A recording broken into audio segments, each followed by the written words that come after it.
welcome to Rusty Nut Garage. Today I have a 1972 Corvette Stingray that I bought from a friend of mine.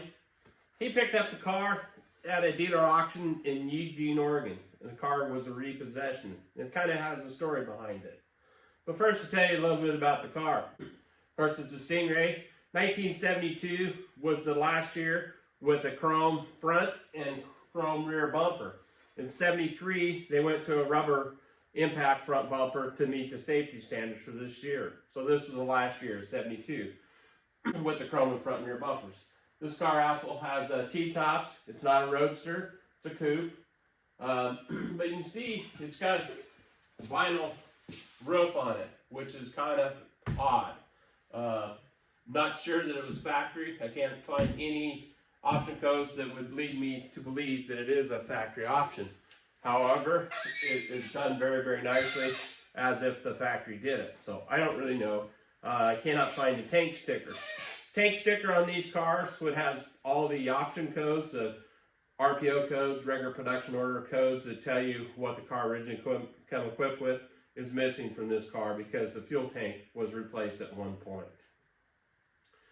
This car was bought new in the Needles, California area. I'm not sure exactly which dealership it was bought at, but it had been down there in the early 70s for many years because I got paperwork with the car when I received it. The license plates on the car, it still has the California plates that came with the car, but it was also registered in Oregon. But I put the California plates back on the car because I really liked them. But the car was in Needles, California for many, many years. However, it did appear to go to Denver, Colorado for a while. At one point in 1978, the car was taken to the dealership for a differential repair.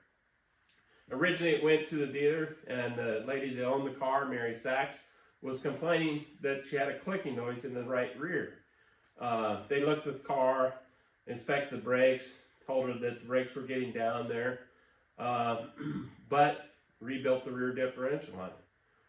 Completely rebuilt it. She took it back shortly thereafter, said it was still making the same noise. Well, they said the ring and pinion that they put in it was defective, so they put another ring and pinion in it. A few weeks later, she took it back to them again. At that point, they replaced the rotors and brake calipers on the car again. And I'm not sure that they ever fixed the noise because the car still has the clicking noise in it. And at that time, the car had 60,000 miles on it. And today it only has 62,000 miles. And the car had been sitting for a very, very long time. If I trace the history a little further on it, it went to what I believe to be either her daughter or sister, because they both had the same last name, in Grants Pass, Oregon. And then a little investigation on Facebook, the car was sold, it looks like, to a family friend who got the car in Grants Pass, Oregon. And the car was financed, and then the car went missing for 7 years. Well, I believe that the person that had this car financed hid the car out and in the Grants Pass area, and was eventually found and sold at the auction, and that's when my friend bought the car. Anyways, long story, but kind of interesting. But it does verify the low miles on the car. 62,361 miles, I believe is what it was when I got it. You can see that it has the Road Hugger radial tires on it. Les Schwab used to sell those tires. They haven't sold those tires for, I'm going to say 20 years. I don't know, but for a very, very long time. Maybe not that long, but for a long time. So the car has been sitting. The car came with the original hubcaps on the car, which is very, very rare. I say rare. The hubcap part number was P02 deluxe wheel covers, and they're only made 3,593 of these cars came with those wheel covers. And when I got the car, they were on the car, but behind the wheel covers are the factory rally wheels. So I bought trim rings and center caps and put on the car. I think it looks much better with the rally wheels and the trim rings on there. So that's what we did. The car has several options, nothing really significant, but a 3-point seat belts were an option back then. Air conditioning, power brakes. It has a turbo 400 automatic transmission, power steering, the deluxe wheel covers, sunfire yellow. That's his paint code 912 is sunflower yellow. 400 black vinyl interior. I have checked the engine suffix code, which is CKX, which is a 350 automatic transmission. The block number is a 397010, which is a 4-bolt main, and it does have the VIN number of this car stamped on the engine, so it is the original engine in it. I did change out the carburetor on it. It has a Quadra Rochester on it. I replaced it with a new one. Works very well. Still has the original alternator, all of the original pieces on this car. So it's a great original survivor type car. One of the things you'll see on this car is body. Although it's chipped and scratched and cracked as far as the paint, it is very original. And I don't know if you can see it, but this is the original bonding strips that they used to bond the fiberglass panels together from the factory. And the bonding strips on this car are evident all the way around the car on all 4 corners. So that tells me the car has never been hit. It does have the original paint on it. It needs repainted, but it is a survivor type car. It does have the luggage rack in the rear, as you can see here, and the rear antenna on it. The rear bumpers there does have a factory alarm system in 1972. They moved it back here. And it did have a little paint work done in this area is where I can see. And I'm not sure what went on there, but it did have some paint work there. It does have a little, looks like they backed into something there. Cracked, but nothing major. But overall, a very, very nice body on this car. And again, if you look closely, you can see the original bonding strips. And you can see that on all 4 corners on this car.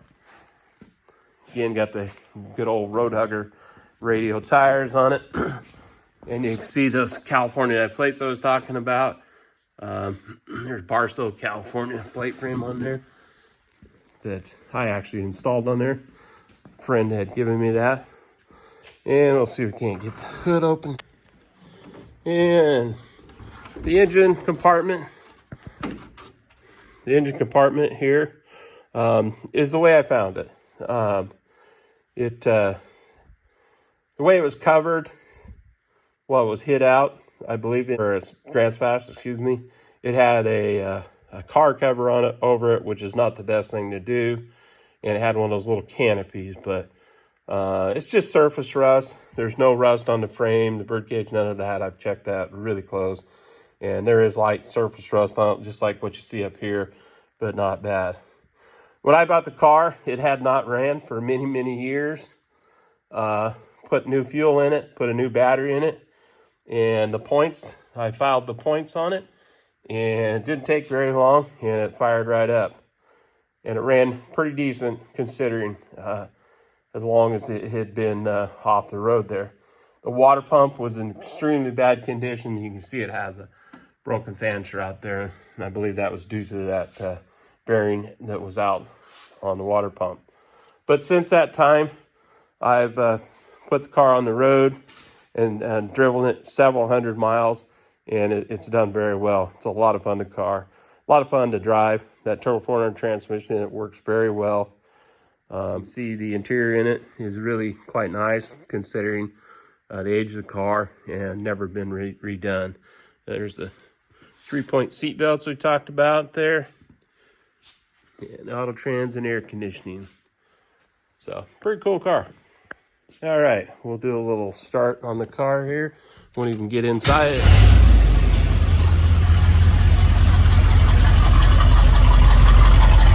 Got the nice dual exhaust. Mufflers, I did replace the mufflers on the car. Starts right up. Sounds nice and quiet, no rattles, no nothing there. I did the air conditioning over here on the other side. See the air conditioning. This bearing on the compressor here is bad.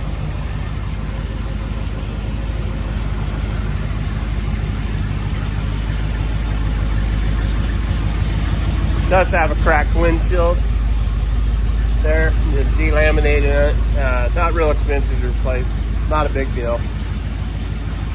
But overall, pretty nice car. Now, you true Corvette enthusiasts that really know these cars, know all the options, you'll say, well, they didn't make a vinyl top for a 72 Corvette or any of these T-top Corvettes. And I won't disagree with you, but I'm going to tell you something.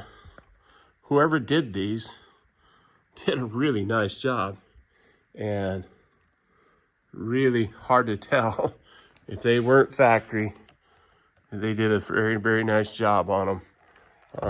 I've never seen one. I've never seen anything on the internet with a vinyl top on these. It's not something I particularly like. I wouldn't have done, but on the other hand, it was done many, many years ago, and it's kind of cool. I do believe that to be the actual miles on the car, 62,238 miles on it. You can see that the speedometer, odometer is working, the tach is working, fuel gauge, water temp gauge, amp meter. The oil pressure gauge is not working. However, it did have a slight leak at the fitting that I have not replaced yet, but oil pressure is good on the car. But overall, very nice driving car. Turbo 400 transmission. Car does have factory AC, which is a huge plus. It is all complete in there. However, the compressor bearing went out last month, and I have not replaced it yet, but it really wouldn't be a hard thing to fix there. 350 engine. See the data plate down there on the console. But overall, pretty good car. It does have a cracked windshield, been cracked for many, many years. But well, I hope you enjoyed today's video. If you would, please hit that like, share, and subscribe button. And we'll catch you next time at Rust Duck Garage.